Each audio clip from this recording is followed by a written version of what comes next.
El 16 de julio de 1923 me mudé al priorato de Exham, después de que el último obrero hubiera terminado su trabajo. La restauración había sido una tarea colosal, pues del edificio abandonado no quedaba más que una ruina en forma de concha. Sin embargo, como había sido la residencia de mis antepasados, no dejé que los gastos me disuadieran. El lugar no había sido habitado desde el reinado de James I,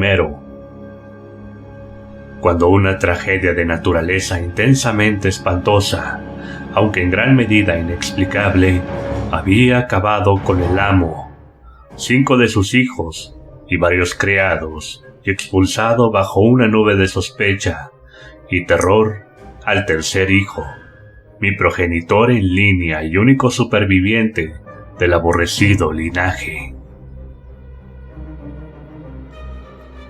Con este único heredero denunciado como asesino, la hacienda había revertido a la corona y el acusado no había hecho ningún intento de exculparse ni de recuperar su propiedad.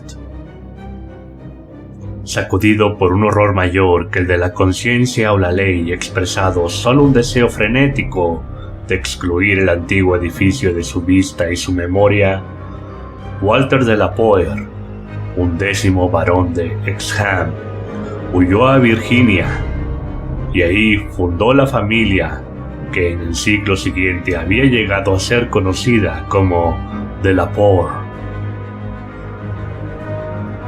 Esta fundación era algo muy singular, ya que por un lado se fundía con la sólida piedra caliza del precipicio desde cuyo borde el prioritario dominaba un valle desolado a 3 millas al oeste del pueblo de Anchester. A los arquitectos y anticuarios les encantaba examinar esta extraña reliquia de siglos olvidados, pero la gente del campo la odiaba. La habían odiado cientos de años antes, cuando mis antepasados vivían ahí, y la odiaban ahora con el musgo y el moho del abandono sobre ella. No había estado ni un día en Anchester cuando supe que venía de una casa maldita. Y esta semana, los obreros han volado el priorato de Exham y están ocupados borrando las huellas de sus cimientos. Siempre había conocido las escuetas estadísticas de mi ascendencia, junto con el hecho de que mi primer antepasado americano había llegado a las colonias bajo una extraña nube. La política de reticencia mantenida siempre por los de Polares me había mantenido totalmente ignorante en cuanto a los detalles. A diferencia de nuestros vecinos plantadores, rara vez presumíamos de antepasados cruzados u otros héroes medievales y renacentistas. Tampoco se transmitía ningún tipo de tradición, salvo lo que pudiera haber quedado registrado en el sobresellado que cada terrateniente dejaba antes de la guerra civil a su hijo mayor para que lo abriera a título póstumo. Las glorias que atesorábamos eran las alcanzadas desde la migración, las glorias de un linaje orgulloso y honorable, aunque algo reservado y poco social, de Virginia. Durante la guerra, nuestra fortuna se extinguió y toda nuestra existencia cambió al incendiarse Carfax, nuestro hogar a orillas del James. Mi abuelo, de edad avanzada, había perecido en aquel atentado incendiario y con él el sobre que nos unía a todos con el pasado. Hoy puedo recordar aquel incendio como lo vi entonces, a la edad de 7 años, con los soldados federales gritando, las mujeres chillando y los negros aullando y rezando. Mi padre estaba en el ejército, defendiendo Richmond, y después de muchas formalidades, mi madre y yo pasamos por las filas para unirnos a él. Cuando terminó la guerra, todos nos trasladábamos al norte, de donde había venido mi madre, y yo llegué a la madurez, a la edad madura y a la riqueza final como un yanqui robusto. Ni mi padre ni yo supimos nunca lo que contenía nuestra envoltura hereditaria. Y cuando me sumergí en la grisura de la vida comercial de Massachusetts, perdí todo interés por los misterios que evidentemente acechaban muy atrás en mi árbol genealógico. Si hubiera sospechado su naturaleza, con cuánto gusto habría abandonado el priorato de Exham a su musgo, murciélagos y telarañas. Mi padre murió en 1904, pero sin dejarme ningún mensaje a mí ni a mi único hijo, Alfred, un niño huérfano de madre con tan solo 10 años. Fue este niño quien invirtió el orden de la información familiar, aunque yo solo podía darle conjeturas jocosas sobre el pasado. Él me escribió sobre algunas leyendas ancestrales muy interesantes cuando la última guerra lo llevó a Inglaterra en 1917, como oficial de aviación. Al parecer, los de Lapores tenían una historia pintoresca y tal vez siniestra, pues un amigo de mi hijo, el capitán Edward Norris, del Real Cuerpo Aéreo, vivía cerca de la casa familiar en Manchester y relataba algunas supersticiones campesinas que pocos novelistas podrían igualar en salvajismo e incredulidad. El propio Norris, por supuesto, no se las tomaba tan en serio, pero divertían a mi hijo y constituían un buen material para las cartas que me escribía. Fueron estas leyendas las que dirigieron definitivamente mi atención hacia mi herencia transatlántica y me hicieron tomar la resolución de comprar y restaurar la residencia familiar que Norris mostró a Alfred en su pintoresco abandono y que se ofreció a conseguir para él por una cifra sorprendentemente razonable, ya que su propio tío era el actual propietario. Compré el priorato de Exham en 1918, pero casi inmediatamente me distrajo de mis planes de restauración el regreso de mi hijo como inválido mutilado. Durante los 2 años que vivió, no pensé en otra cosa que en su cuidado, habiendo incluso puesto mi negocio bajo la dirección de socios. En 1921, al encontrarme desconsolado y sin rumbo, un fabricante jubilado que ya no era joven, resolví dedicar los años que me quedaban a mi nueva posesión. De visita en Manchester en diciembre, fui agasajado por el capitán Norris, un joven regordete y amable, que había pensado mucho en mi hijo, y conseguí su ayuda para reunir planos y anécdotas que me sirvieran de guía en la próxima restauración. Vi sin emoción el priorato de Exham, un amasijo de ruinas medievales cubiertas de líquenes y llenas de nidos de grajos, encaramado peligrosamente a un precipicio y desprovisto de suelos y otros elementos interiores, salvo los muros de piedra de las torres. A medida que iba recuperando la imagen del edificio tal y como era cuando mis antepasados lo abandonaron más de 3 siglos antes, empecé a contratar obreros para la reconstrucción. En todos los casos, me vi obligado a salir de la localidad inmediata, pues los aldeanos de Manchester sentían un miedo y un odio casi increíbles hacia el lugar. El sentimiento era grande, tan grande, que a veces se transmitía a los obreros de fuera, provocando numerosas deserciones, mientras que su alcance parecía incluir tanto al priorato como a su antigua familia. Mi hijo me había contado que le evitaban en cierto modo durante sus visitas por ser un de Lapore, y yo me encontraba ahora sutilmente condenado al ostracismo por una razón parecida hasta que convencía a los campesinos de lo poco que sabía de mi herencia. Incluso desde entonces les caí mal, de modo que tuve que recoger la mayoría de las tradiciones del pueblo por mediación de Norris. Lo que el pueblo no podía perdonar, tal vez, era que yo hubiera venido a restaurar un símbolo tan aborrecible para ellos, porque racionalmente o no, consideraban el priorato de Exham nada menos que una guarida de demonios y hombres lobo.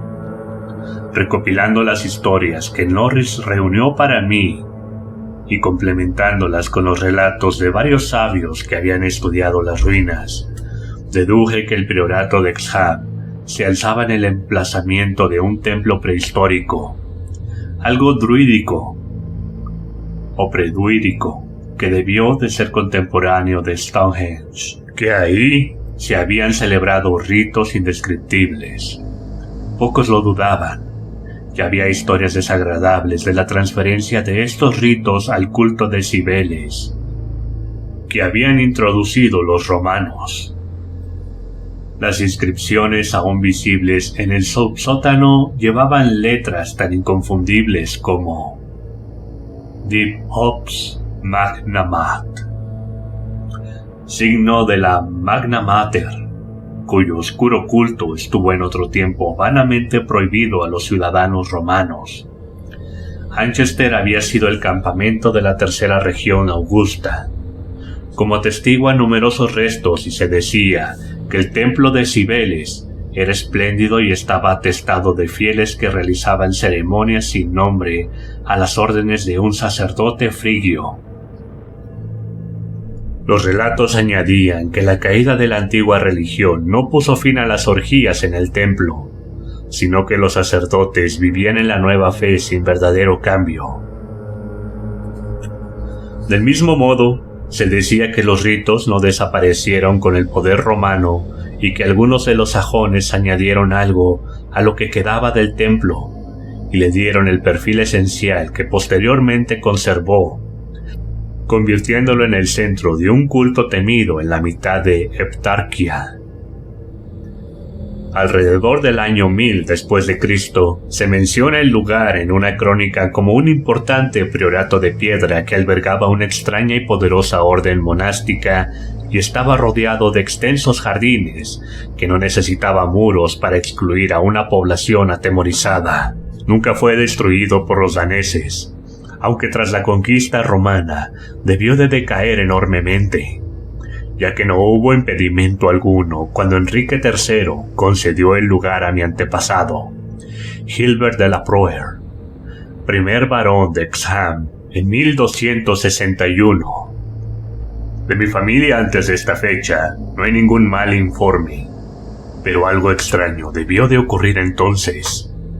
En una crónica se hace referencia a un de la Proer como mientras que las leyendas del pueblo no tenían más que maldad y miedo frenético que contar sobre el castillo que se levantó sobre los cimientos del antiguo templo y priorato. Los relatos junto a la chimenea eran de lo más espeluznante, tanto más horripilantes por su asustada reticencia y sus turbias evasivas. Representaban a mis antepasados como una raza de demonios hereditarios, al lado de los cuales Giles de Retz y el Marqués de Sade parecerían los más vergonzosos tiranos, e insinuaban en susurros su responsabilidad en las ocasionales desapariciones de aldeanos a lo largo de varias generaciones. Los peores personajes, aparentemente, eran los varones y sus herederos directos. Al menos, lo que más se susurraba sobre ellos. Si era de inclinaciones más sanas, se decía, un heredero moría pronto y misteriosamente para dejar paso a otro vástago más típico. Parecía existir un culto interno en la familia, presidido por el cabeza de familia y a veces cerrado excepto a unos pocos miembros. El temperamento, más que la ascendencia, era evidentemente la base de este culto, ya que en él entraron varios de los que se casaron en la familia. Lady Margaret Trevor, de Cornualles, esposa de Godofredo, el segundo hijo del quinto barón, se convirtió en la pesadilla favorita de los niños de toda la campiña y en la heroína daimonion de una vieja balada particularmente horrible que aún no se ha extinguido cerca de la frontera galesa. También se conserva en la balada, aunque no ilustra el mismo punto, la horrible historia de Lady Mary de la Poer, que poco después de su matrimonio con el conde de Shrewsbury fue asesinada por él y su madre, siendo ambos asesinos absueltos y bendecidos por el sacerdote a quien confesaron lo que no se atrevían a repetir al mundo. Estos mitos y baladas típicos, como eran de la cruda superstición, me repugnaban enormemente. Su persistencia y su aplicación a un linaje tan largo de mis antepasados me resultaban especialmente molestas, mientras que las imputaciones de hábitos monstruosos me recordaban desagradablemente el único escándalo conocido de mis antepasados inmediatos, el caso de mi primo, el joven Randolph de la Poer de Carfax, que se fue con los negros y se convirtió en sacerdote vudú a su regreso de la Guerra de México. Me inquietaban mucho menos las historias más vagas de lamentos y aullidos en el valle estéril y azotado por el viento bajo el acantilado de piedra caliza, de los hedores del cementerio después de las lluvias de primavera, de la costa blanca flotante y chillona sobre la que el caballo de Sir John Clay había tropezado una noche en un campo solitario, y del criado que se había vuelto loco al ver lo que vio el priorato a plena luz del día. Estas cosas eran tradicionales espectrales trilladas, y yo era por aquel entonces un pronunciado escéptico. Los relatos de campesinos desaparecidos eran menos despreciables, aunque no especialmente significativos en vista de las costumbres medievales. La curiosidad indiscreta significaba la muerte, y más de una cabeza cortada se había mostrado públicamente en los bastiones, alrededor del priorato de Exham. Algunos relatos eran sumamente pintorescos y me hicieron desear haber aprendido más mitología comparada en mi juventud. Existía, por ejemplo, la creencia de que una religión de demonios con alas de murciélago celebraba el sabbat de brujas cada noche en el priorato, una legión cuyo sustento podría explicar la desproporcionada abundancia de hortalizas cosechadas en los vastos jardines. Y, lo más vívido de todo, estaba la dramática epopeya de las ratas. El ejército magro, mugriento y voraz que había arrasado con todo y devorado aves, gatos, perros, cerdos, ovejas e incluso 2 desventurados seres humanos antes de que su furia se agotara. En torno a aquel inolvidable ejército de roedores gira todo un ciclo aparte de los mitos, pues se esparció por los hogares de la aldea y trajo consigo maldiciones y horrores. Tales eran las leyendas que me asaltaban cuando, con obstinación de anciano, emprendía la tarea de restaurar mi hogar ancestral. No debe imaginarse ni por un momento que estos cuentos constituían mi principal entorno psicológico. Por otra parte, recibía constantes elogios y ánimos del capitán Norris y de los anticuarios que me rodeaban y ayudaban. Cuando terminé la tarea, más de 2 años después de iniciarla, contemplé las grandes salas, las paredes con frisos, los techos abovedados, las ventanas con parteluz y las amplias escaleras con orgullo que compensaba plenamente el prodigioso gasto de la restauración. Todos los atributos de la Edad Media se habían reproducido con astucia y las partes nuevas se integraban perfectamente en los muros y cimientos originales. La sede de mis padres estaba completa, y yo esperaba redimir por fin la fama local del linaje que terminaba en mí. Podía residir aquí permanentemente y demostrar que un Delaporte no tenía por qué ser un desalmado. Tal vez aumentara mi consuelo el hecho de que, aunque el priorato de Exham se hallaba medianamente acondicionado, su interior era en realidad totalmente nuevo y estaba libre de viejas alimañas y viejos fantasmas por igual. Como ya he dicho, me mudé el 16 de julio de 1923. Mi casa estaba formada por 7 criados y 9 gatos, a los que tengo especial cariño. Mi gato mayor, Niggerman, tenía 7 años y había venido conmigo desde mi casa en Bolton, Massachusetts. Los demás los había acumulado mientras vivía con la familia del capitán Norris durante la restauración del priorato. Durante 5 días nuestra rutina se desarrolló con la mayor placidez, dedicando mi tiempo sobre todo a la codificación de viejos datos familiares. Ahora había obtenido algunos relatos muy circunstanciales de la tragedia final y la huida de Walter Delaporte, que concebí como el probable contenido del papel hereditario perdido en el incendio de Carfax. Resultó que mi antepasado fue acusado con mucha razón de haber matado a todos los demás miembros de su casa, excepto a 4 sirvientes cómplices, mientras dormían unas 2 semanas después de su espantoso descubrimiento que cambió toda su conducta, pero que, excepto por implicación, no reveló a nadie, excepto quizás a los sirvientes que le ayudaron y que después huyeron fuera de su alcance. Esta matanza deliberada, que incluyó a mi padre, 3 hermanos y 2 hermanas, fue ampliamente condonada por los aldeanos y tratada con tanta indulgencia por la ley que su autor escapó honrado, ileso y sin disimulo a Virginia. El sentimiento general susurrado era que había purgado a la tierra de una maldición inmemorial. Apenas puedo conjeturar qué descubrimiento había motivado un acto tan terrible. Walter Delaporte debía de conocer desde hacía años las historias siniestras sobre su familia, de modo que este material no podía haberle dado un nuevo impulso. Entonces, había presenciado algún antiguo rito espantoso, o tropezado con algún símbolo espantoso y revelador en el priorato o en sus alrededores. En Inglaterra tenía fama de haber sido un joven tímido y apacible.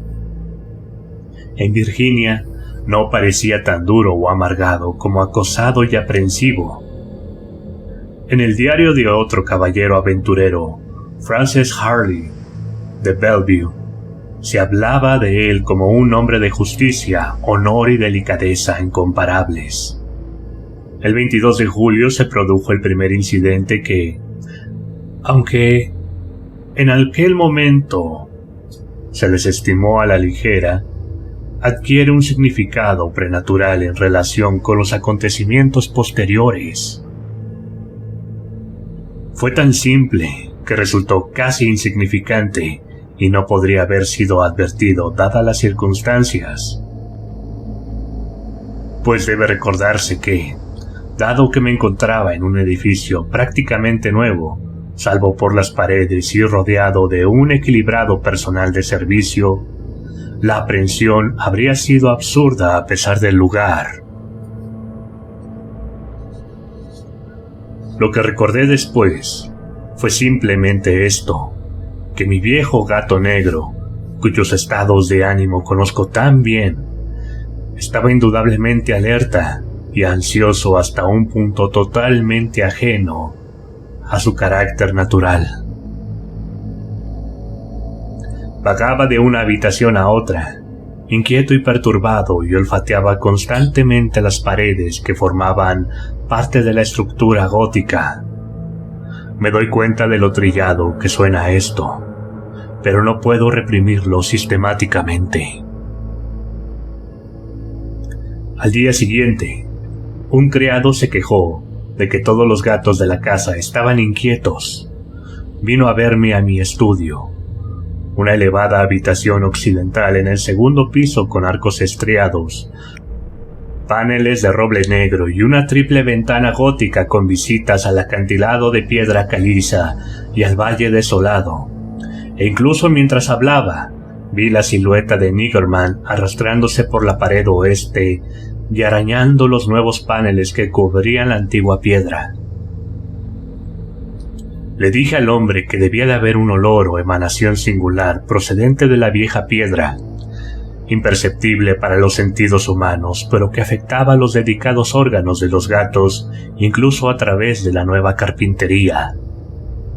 Yo lo creía a pies juntillas, y cuando el hombre sugirió la presencia de ratones o ratas, mencioné que ahí no había habido ratas desde hacía 300 años, y que incluso los ratones de campo de los alrededores difícilmente podrían encontrarse en estos altos muros, donde nunca se había sabido que se perdieran. Aquella tarde visité al capitán Norris, quien me aseguró que era increíble que los ratones de campo infestaran el priorato de una manera tan repentina y sin precedentes. Aquella noche, prescindiendo como de costumbre de una ayuda de cámara, me retiré a la cámara de la torre oeste que había elegido como mía, a la que se accedía desde el estudio por una escalera de piedra y una corta galería, la primera en parte antigua y la segunda totalmente restaurada. Esta habitación era circular, muy alta y sin revestimiento, ya que estaba colgada con arras que yo mismo había elegido en Londres. Al ver que Niggerman estaba conmigo, cerré la pesada puerta gótica y me retiré a la luz de las bombillas eléctricas que tan hábilmente imitaban a las velas, apagando finalmente la luz y hundiéndome en el sofá de 4 plazas, tallado y con dosel, con el venerable gato en su acostumbrado lugar a mis pies.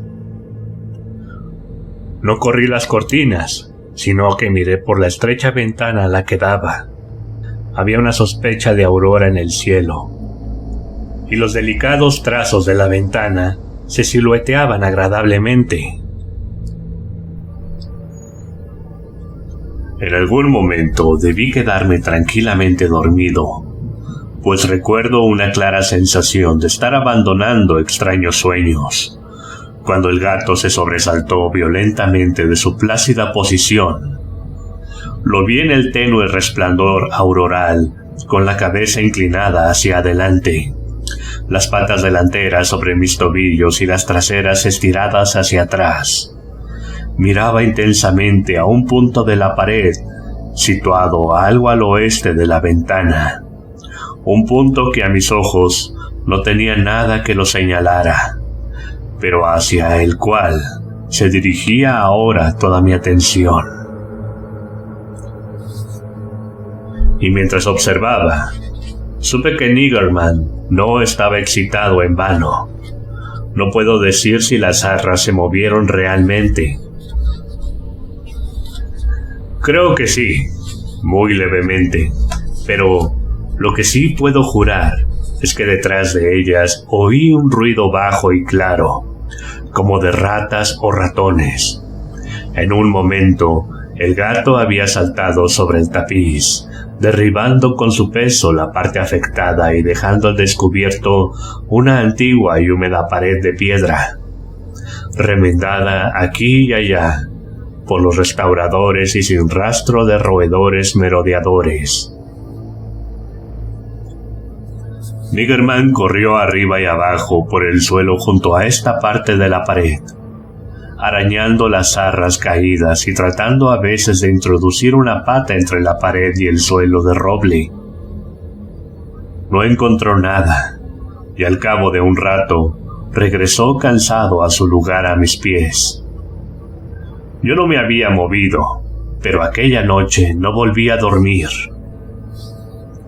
Por la mañana pregunté a todos los criados y descubrí que ninguno de ellos había notado nada extraño, salvo que la cocinera recordaba las acciones de un gato que había descansado en el alféizar de su ventana.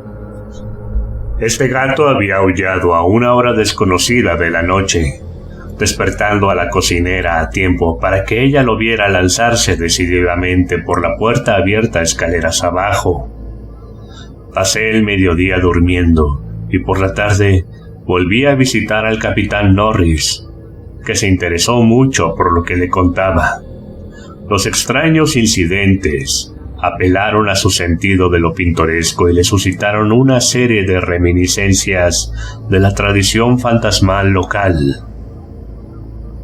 Estábamos realmente perplejos ante la presencia de ratas y Norris me prestó algunas trampas Cyber de París, que hice colocar a los criados en lugares estratégicos a mi regreso. Me retiré temprano con mucho sueño, pero me acosaron sueños de la clase más horrible. Me parecía estar contemplando desde una inmensa altura una gruta crepuscular, llena de inmundicias hasta las rodillas, donde un porquero demoníaco de barba blanca conducía con su cayado un rebaño de bestias fétidas y flácidas, cuyo aspecto me producía una repugnancia indecible. Entonces, mientras el porquero hacía una pausa y cabeceaba sobre su tarea, un poderoso enjambre de ratas llovió sobre el apestoso abismo y se lanzó a devorar bestias y hombres por igual. De esta terrible visión me despertaron bruscamente los movimientos de Niggerman, que había estado durmiendo como de costumbre a mis pies. Esta vez no tuve que preguntarme por el origen de mis gruñidos y silbidos, ni por el miedo que le hacía clavarme las garras en el tobillo. Inconsciente de su efecto, porque en todos los lados de la cámara las paredes estaban vivas con un sonido nauseabundo. El verminoso deslizarse de voraces y gigantescas ratas. Ya no había auroras que mostraran el estado de las arras, pero no me asusté demasiado como para encender la luz. Cuando las bombillas empezaron a brillar, vi un horrible temblor en todo el tapiz, que hacía que los diseños un tanto peculiares ejecutaran una singular danza de la muerte. Este movimiento desapareció casi al instante y el sonido con él. Levantándome de la cama, empujé las arras con el largo mango de una cacerola que estaba cerca y levanté una parte para ver qué había debajo. No había nada más que la pared de piedra remendada. E incluso el gato había perdido su tensa percepción de presencias anormales. Cuando examiné la trampa circular que habían colocado en la habitación, descubrí que todas las aberturas habían saltado, aunque no quedaba rastro de lo que había sido atrapado y había escapado. No podía seguir durmiendo, así que encendí una vela. Abrí la puerta y salí a la galería en dirección a las escaleras de mi estudio con Niggerman pisándome los talones. Sin embargo, antes de llegar a los escalones de piedra, el gato se me adelantó y desapareció por la antigua escalera. Al bajar yo mismo las escaleras, de repente me di cuenta de que se oían ruidos en la gran sala de abajo, ruidos de una naturaleza que no podía confundirse. Las paredes revestidas de roble estaban llenas de ratas que correteaban y correteaban mientras el hombre negro corría de un lado a otro con la furia de un cazador desconcertado. Al llegar abajo, encendí la luz, pero esta vez el ruido no disminuyó. Las ratas continuaron su alboroto, dando estampidas con tal fuerza y claridad que por fin pude asignar a sus movimientos una dirección definida. Aquellas criaturas, en número aparentemente inagotable, estaban embarcadas en una estupenda migración, desde alturas inconcebibles hasta alguna profundidad concebible o inconcebiblemente inferior. Oí unos pasos en el pasillo y, al cabo de un momento, dos criados abrieron de un empujón la enorme puerta. Estaban registrando la casa en busca de alguna fuente desconocida de perturbación que había sumido a todos los gatos en un gruñido de pánico y les había hecho bajar precipitadamente varios tramos de escaleras y acuclillarse, aullando, ante la puerta cerrada del subsótano. Les pregunté si habían oído a las ratas, pero respondieron negativamente. Y cuando me volví para llamar su atención sobre los ruidos en los paneles, me di cuenta de que el ruido había cesado. Con los dos hombres, bajé a la puerta del subsótano, pero encontré que los gatos ya se habían dispersado. Más tarde decidí explorar la cripta, pero por el momento me limité a hacer una ronda por las trampas. Todas habían saltado, pero todas estaban intactas. Convencido de que nadie había oído a las ratas, salvo los felinos y yo, me quedé sentado en mi estudio hasta la mañana siguiente, pensando profundamente y recordando todas las leyendas que había desenterrado sobre el edificio que habitaba. Dormí un poco por la mañana, recostado en el único sillón cómodo de la biblioteca que mi plan medieval de mobiliario no podía desterrar. Más tarde telefoné al capitán Norris, que vino y me ayudó a explorar el subsótano. No encontramos absolutamente nada extraño, aunque no pudimos reprimir la emoción al saber que esta bóveda había sido construida por manos romanas. Todos los arcos bajos y pilares macizos eran romanos. No el degradado romántico de los chapuceros sajones, sino el severo y armonioso clasismo de la época de los Césares. De hecho, en las paredes abundaban las inscripciones familiares para los anticuarios que habían explorado el lugar en repetidas ocasiones. Cosas como Vegetae, Prop Tem Dona y High Prague, B.S. Pontif Atis. La referencia a Atis me hizo estremecer, pues había leído a Cátulo y sabía algo de los horribles ritos del dios oriental, cuyo culto estaba tan mezclado con el de Cibeles. Norris y yo, a la luz de las linternas, intentamos interpretar los extraños y casi borrados diseños de ciertos bloques de piedra rectangulares e irregulares que generalmente se consideraban altares. Pero no pudimos sacar nada en claro. Recordamos que los estudiantes consideraban que uno de los motivos, una especie de sol rayado, implicaba un origen no romano, lo que sugería que estos altares habían sido adoptados por los sacerdotes romanos de algún templo más antiguo, y tal vez aborigen situado en el mismo lugar. En uno de estos bloques había unas manchas marrones que me hicieron dudar. El más grande, en el centro de la sala, presentaba en la superficie superior ciertos rasgos que indicaban su relación con el fuego, probablemente ofrendas quemadas. Tales eran las vistas de aquella cripta de cuya puerta aullaban los gatos y donde Norris y yo decidimos pasar la noche. Los criados bajaron los sofás y les dijeron que no se preocuparan por las acciones nocturnas de los gatos, y el hombre negro fue admitido tanto en busca de ayuda como de compañía. Decidimos mantener la gran puerta de roble bien cerrada, y una vez hecho esto, nos retiramos con las linternas encendidas para esperar lo que pudiera ocurrir. La bóveda estaba muy profunda, en los cimientos del priorato, y sin duda muy abajo, en la cara del escarbado acantilado de piedra caliza que dominaba el valle baldío. No podía dudar de que había sido el objetivo de las inexplicables ratas, aunque no sabía por qué.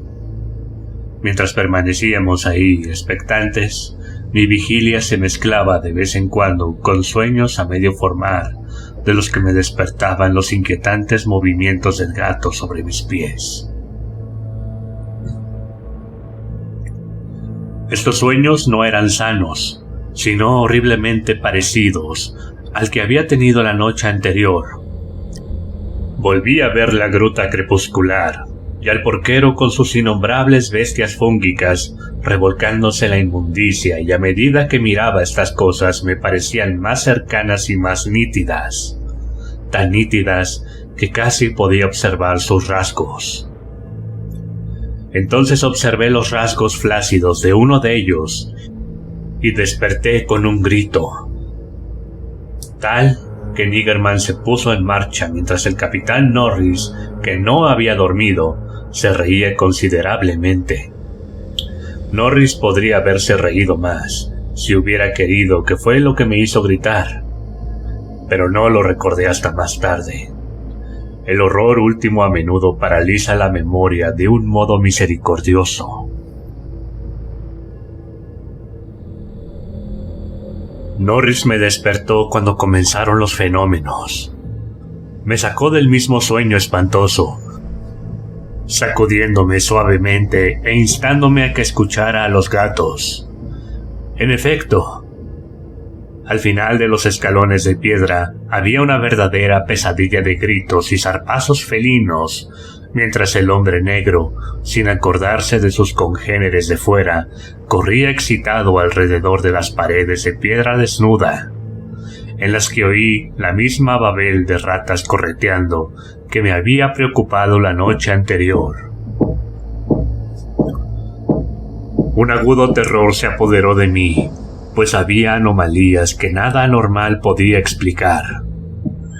Estas ratas, si no eran criaturas de una locura que yo compartía solo con los gatos, debían de estar excavando y deslizándose por muros romanos que yo había creído sólidos bloques de piedra caliza. A menos que tal vez la acción del agua, a lo largo de más de 17 siglos, hubiera carcomido túneles sinuosos que los cuerpos de los roedores habían dejado claros y amplios. Pero, aún así, el horror espectral no era menor, pues si se trataba de alimañas vivas, ¿por qué Norris no oía su repugnante alboroto? ¿Por qué me insistió en que vigilara a Niggerman y escuchara a los gatos de fuera? ¿Y por qué adivinaba salvaje y vagamente que podía haberlos despertado? Para cuando conseguí decirle lo más racionalmente que pude lo que creía oír, mis oídos, que me dieron la última y desvanecida impresión del correteo, que se había retirado hacia abajo, muy por debajo de este profundo sótano, hasta que parecía como si todo el acantilado estuviera plagado de ratas. Norris no se mostró tan escéptico como yo había previsto, sino que parecía profundamente conmovido. Me hizo señas para que notara que los gatos de la puerta habían cesado su clamor, como si dieran por perdidas a las ratas, mientras que Niggerman tuvo un arrebato de renovada inquietud y estaba arañando frenéticamente la parte inferior del gran altar de piedra en el centro de la habitación, que estaba más cerca del sofá de Norris que del mío. Mi temor a lo desconocido era en ese momento muy grande. Algo asombroso había ocurrido y vi que el capitán Norris, un hombre más joven, más corpulento y presumiblemente más materialista por naturaleza, estaba tan afectado como yo, quizá debido a su familiaridad íntima y de toda la vida con la leyenda local. Por el momento, no podíamos hacer otra cosa que observar al viejo gato negro mientras manoseaba con fervor decreciente la base del altar, levantando de vez en cuando la vista y maullándome de aquella manera persuasiva que utilizaba cuando deseaba que le hiciera algún favor. Norris tomó ahora una linterna cerca del altar y examinó el lugar donde Niggerman estaba manoseando. Silenciosamente se arrodilló y raspó los liquenes de los siglos que unían el macizo bloque prerromano con el suelo teselado. No encontró nada, y estaba a punto de abandonar sus esfuerzos cuando reparé en una circunstancia trivial que me hizo estremecer, aunque no implicaba nada más de lo que ya había imaginado. Se lo conté y ambos contemplamos su casi imperceptible manifestación con la fijeza de un descubrimiento y un reconocimiento fascinados. Era solo esto, que la llama de la linterna colocada cerca del altar parpadeaba ligera, pero ciertamente por una corriente de aire que no había recibido antes y que procedía indudablemente de la grieta entre el suelo y el altar donde Norris estaba raspando los liquenes. Pasamos el resto de la noche en el estudio brillantemente iluminado, discutiendo nerviosamente lo que debíamos hacer a continuación.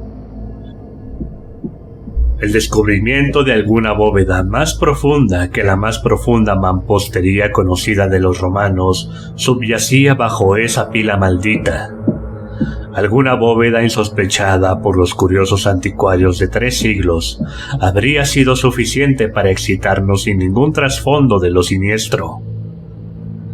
Así las cosas, la fascinación era doble, y nos quedamos dudando entre abandonar nuestra búsqueda y abandonar el priorato para siempre por supersticiosa cautela, o satisfacer nuestro sentido de la aventura y enfrentarnos a los horrores que pudieran aguardarnos en las profundidades desconocidas. Por la mañana habíamos llegado a un acuerdo y decidimos ir a Londres para reunir a un grupo de arqueólogos y científicos capaces de enfrentarse al misterio. Cabe mencionar que antes de abandonar el subsótano, habíamos intentado en vano mover el altar central, que ahora reconocíamos como la puerta a un nuevo pozo de miedo sin nombre. Hombres más sabios que nosotros tendrían que descubrir qué secreto abriría la puerta.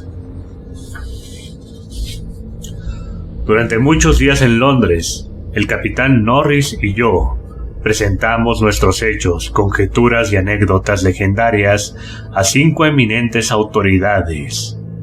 Todos ellos hombres en los que se podía confiar para que respetaran cualquier revelación familiar que futuras exploraciones pudieran desarrollar. La mayoría de ellos se mostraron poco dispuestos a burlarse, y en cambio, intensamente interesados y sinceramente comprensivos.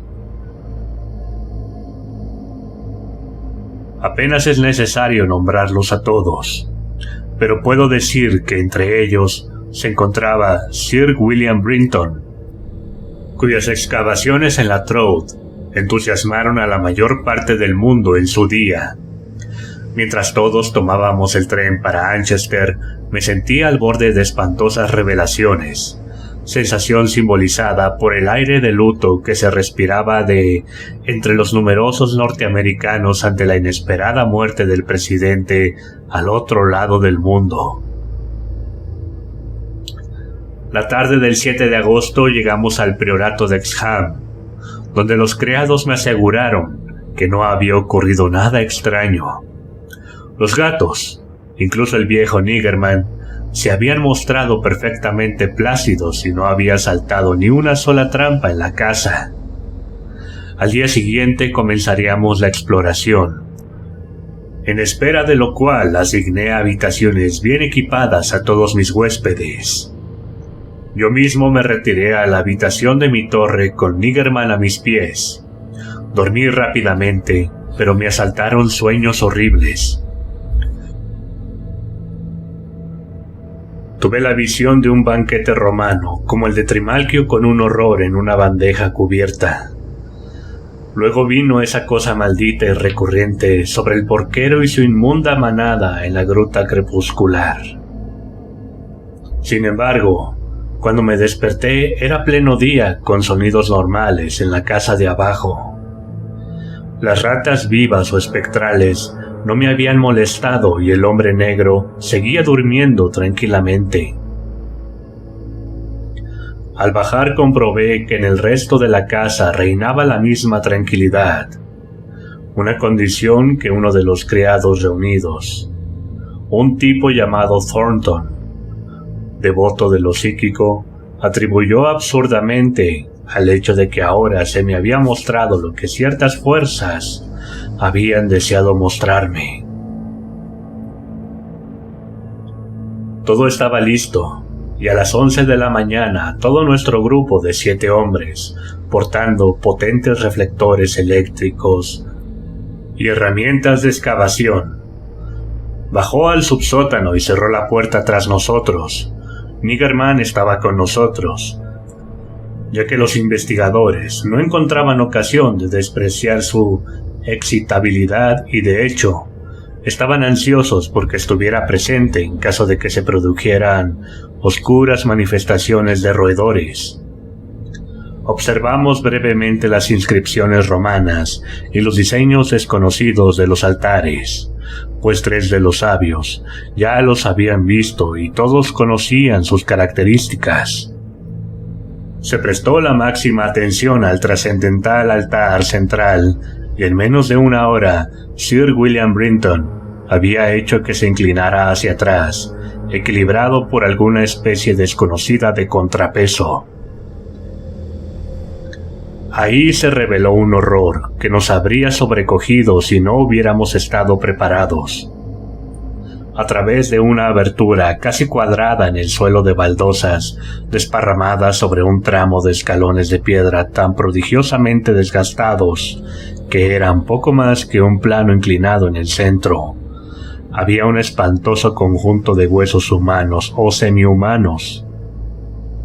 Los que conservaban su colocación como esqueletos mostraban actitudes de pánico y miedo, y sobre todos se veían las marcas del roer de los roedores. Los cráneos denotaban nada menos que la idiotez más absoluta, el cretinismo o la semilibertad primitiva. Por encima de los infernales escalones se arqueaba un pasadizo descendente que parecía cincelado en la roca maciza y conducía a una corriente de aire. Esta corriente no era un torrente repentino y nocivo como el de una bóveda cerrada, sino una brisa fresca con algo de frescura. No nos detuvimos mucho tiempo, sino que temblando, empezamos a abrirnos paso por los escalones. Fue entonces cuando Sir William, examinando las paredes labradas, hizo la extraña observación de que el pasadizo, según la dirección de los trazos, debía de haber sido cincelado desde abajo. Ahora debo ser muy deliberado y elegir mis palabras. Después de bajar unos cuantos escalones entre los huesos roídos, vimos que había una luz delante. No ninguna fosforescencia mística, sino una luz diurna filtrada que solo podía provenir de fisuras desconocidas en el acantilado que daba al valle baldío. Que tales fisuras hubieran pasado desapercibidas desde el exterior no era de extrañar, pues no solo el valle está totalmente deshabitado, sino que el acantilado es tan alto y escarpado que solo un aeronauta podría estudiar su cara en detalle. Unos pasos más, y lo que vimos nos dejó literalmente sin aliento, tan literalmente que Thornton, el investigador psíquico, se desmayó en los brazos de los aturdidos hombres que estaban detrás de él. Norris, con su cara regordeta, totalmente blanca y flácida, se limitó a gritar inarticuladamente, mientras que yo creo que lo que hice fue jadear o silbar y taparme los ojos. El hombre que estaba detrás de mí graznó el manido con la voz más quebrada que jamás he oído. Dios mío. De los 7 hombres cultivados, solo Sir William Brinton conservó la compostura, cosa que le honraba tanto más cuanto que encabezaba el grupo y debía de haber visto el espectáculo en primer lugar.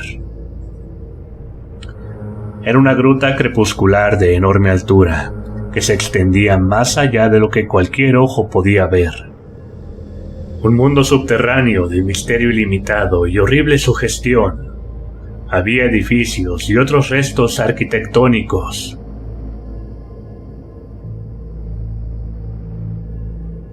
En una mirada aterrorizada, vi un extraño patrón de túmulos, un salvaje círculo de monolitos, una ruina romana de cúpula baja, un extenso montón sajón y un primitivo edificio inglés de madera. Pero todos ellos quedaban empequeñecidos por el macabro espectáculo que ofrecía la superficie general del terreno.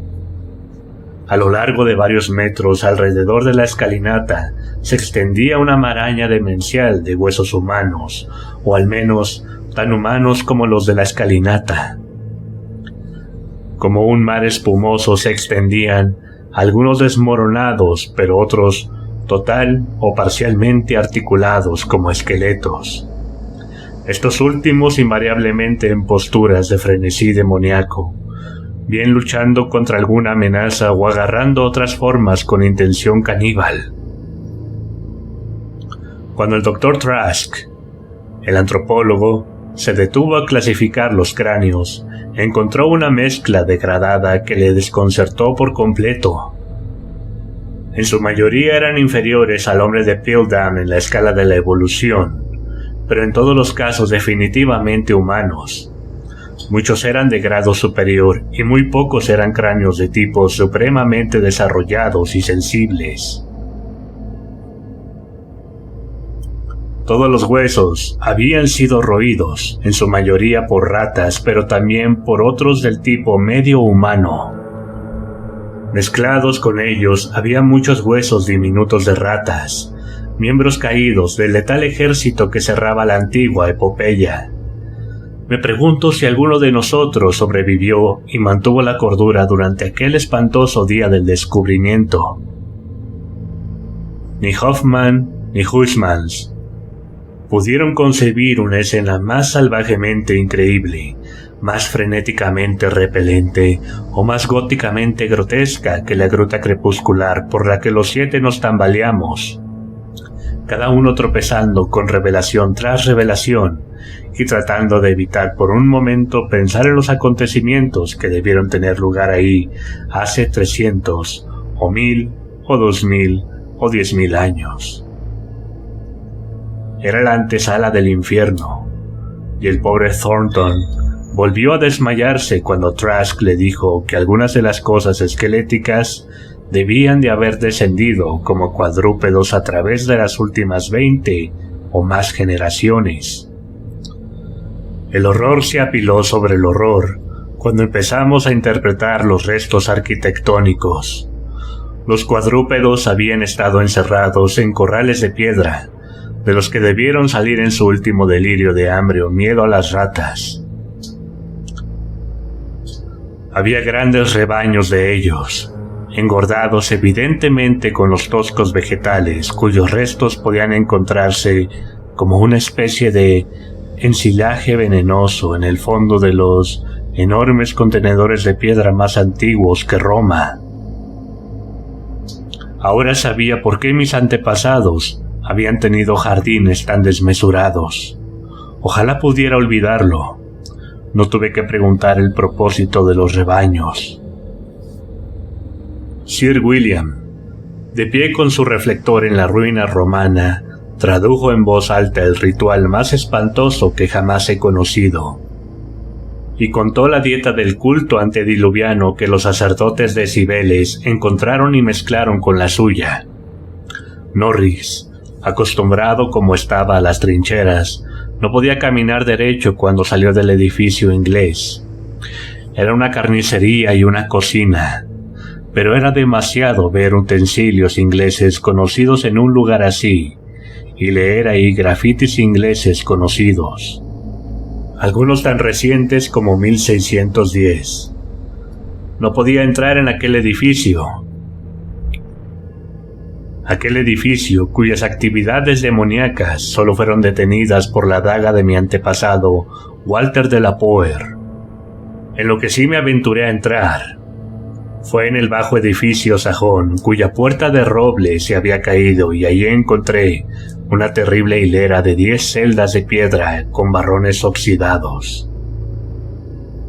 3 tenían inquilinos, todos esqueletos de alto grado, y en el huesudo índice de uno encontré un anillo de sello con mi propio escudo. Sir William encontró una bóveda con celdas mucho más antiguas debajo de la capilla romana. Pero estas celdas estaban vacías. Debajo de ellas había una cripta baja con cajas de huesos formalmente dispuestas, algunas de ellas con terribles inscripciones paralelas talladas en latín, griego y la lengua de Frigia. Mientras tanto, el Dr. Trask había abierto uno de los túmulos prehistóricos y sacado a la luz cráneos algo más humanos que los de un gorila y que llevaban grabados ideográficos indescriptibles. A través de todo este horror, mi gato acechaba imperturbable. Una vez lo vi monstruosamente encaramado a una montaña de huesos y me pregunté qué secretos se ocultarían tras sus ojos amarillos. Habiendo comprendido hasta cierto punto las espantosas revelaciones de esta zona crepuscular, nos dirigimos a esa profundidad aparentemente ilimitada de la caverna de medianoche, donde ningún rayo de luz del acantilado podía penetrar. Nunca sabremos qué mundos estigios sin vista bostezan más allá de la pequeña distancia que recorrimos, pues se decidió que tales secretos no son buenos para la humanidad. Pero había mucho para absorbernos de cerca, pues no habíamos ido muy lejos antes de que los reflectores mostraran esa maldita infinidad de fosas en la que las ratas se habían dado un festín y cuya repentina falta de reabastecimiento había impulsado al voraz ejército de roedores primero a volverse contra los rebaños vivos de cosas hambrientas y luego a estallar desde el priorato en esa histórica orgía de devastación que los campesinos nunca olvidarán. Dios, aquellos pozos negros de carroña, de huesos aserrados y cortados y cráneos abiertos. Aquellos abismos de pesadilla, ahogados con los huesos pithecanthropoides, celtas, romanos e ingleses de incontables siglos profanos. Algunos de ellos estaban llenos, y nadie puede decir cuán profundos habían sido alguna vez. Otros seguían sin fondo, a la vista de nuestros reflectores y poblados de fantasías innombrables. ¿Qué sería, pensé, de las desventuradas ratas que tropezaban con tales trampas en medio de la negrura de sus búsquedas en este espantoso tártaro? Una vez, mi pie resbaló cerca de un horrendo borde, y tuve un momento de miedo extático. Debí de estar meditando mucho tiempo, porque no pude ver a nadie del grupo, excepto el regordete Capitán Norris. Entonces, se oyó un sonido procedente de aquella distancia más lejana, oscura e ilimitada, que creía conocer, y vi a mi viejo gato negro pasar a mi lado como un dios egipcio alado, directo hacia el golfo infinito de lo desconocido. Pero yo no estaba muy lejos, pues no hubo duda al cabo de otro segundo. Era el correteo de Eldritch, de esas ratas nacidas del demonio, siempre en busca de nuevos horrores y decididas a llevarme hasta esas cavernas sonrientes del centro de la tierra donde Nyarlathotep, el dios loco sin rostro, aúlla ciegamente en la oscuridad al son de dos flautistas idiotas amorfos. Mi reflector expiró, pero seguí corriendo. Oí voces, aullidos y ecos, pero por encima de todo se alzaba suavemente aquel impío e insidioso correteo. Se alzaba suavemente, se alzaba como un cadáver rígido e hinchado se eleva suavemente por encima de un río aceitoso que fluye bajo los interminables puentes de Onice hacia un mar negro y pútrido. Algo chocó contra mí, algo blando y regordete. Debían de ser las ratas, ese ejército viscoso, gelatinoso y voraz que se da un festín con los muertos y los vivos. ¿Por qué no iban a comerse las ratas a un Delapoer como un Delapoer come cosas prohibidas? La guerra se comió a mi hijo. Malditos sean todos. Y los yanquis se comieron a Carfax con las llamas y quemaron a Grandsire Delapoer y el secreto. No. Les digo que no soy ese porquero demonio de la gruta crepuscular.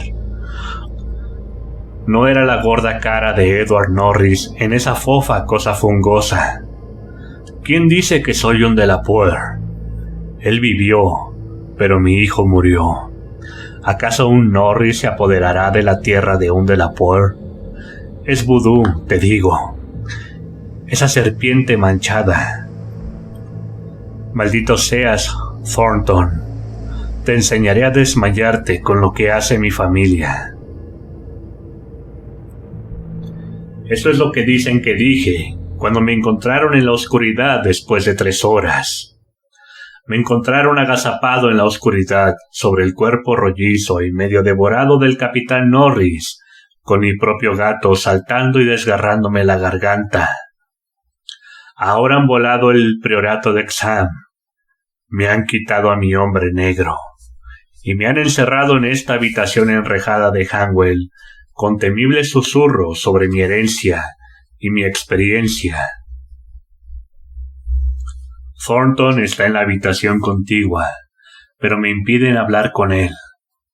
También intentan suprimir la mayoría de los hechos relacionados con el priorato. Cuando hablo del pobre Norris, me acusan de esa cosa espantosa, pero deben saber que yo no lo hice. Deben saber que han sido las ratas que se arrastran y corretean y cuyo correteo nunca me deja dormir. Las ratas demonio que corren tras el acolchado de esta habitación y me hacen señas para que descienda a horrores mayores de los que jamás he conocido. Las ratas que nunca pueden oír. Las ratas en las paredes.